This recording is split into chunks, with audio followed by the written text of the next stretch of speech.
J'estime qu'il faut lever l'état de siège et rétablir les prérogatives constitutionnelles des autorités civiles, parce que lorsque je compare l'évolution de la guerre aujourd'hui avec la victoire obtenue par les FARDC contre l'M23 en 2013, je trouve qu'il est plus avantageux de maintenir les autorités civiles à fonction pour accompagner l'armée, plutôt que de les mettre à congé au nom de l'état de siège.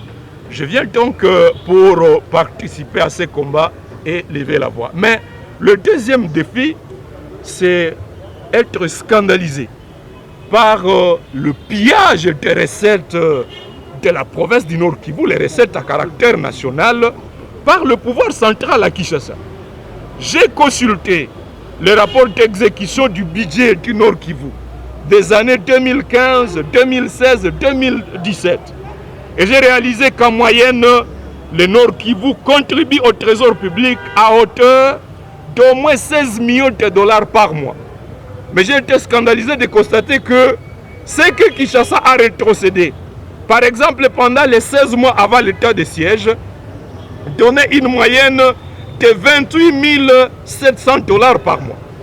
Au lieu de la retenue à la source de 40%, qui s'élèverait à environ 6 400 dollars par mois, figurez-vous que Kinshasa avoir 28 700, soit 2% de 40%.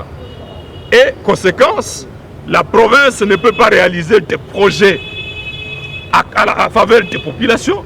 Les jeunes sont livrés au chômage et donc à la merci des groupes armés qui les recrutent. Les écoles et les hôpitaux sont abandonnés. Mais ce pillage n'est pas limité à la seule province du Nord Kivu. C'est le comportement général du pouvoir central à l'égard de toutes les provinces qui contribuent financièrement de manière significative au trésor public.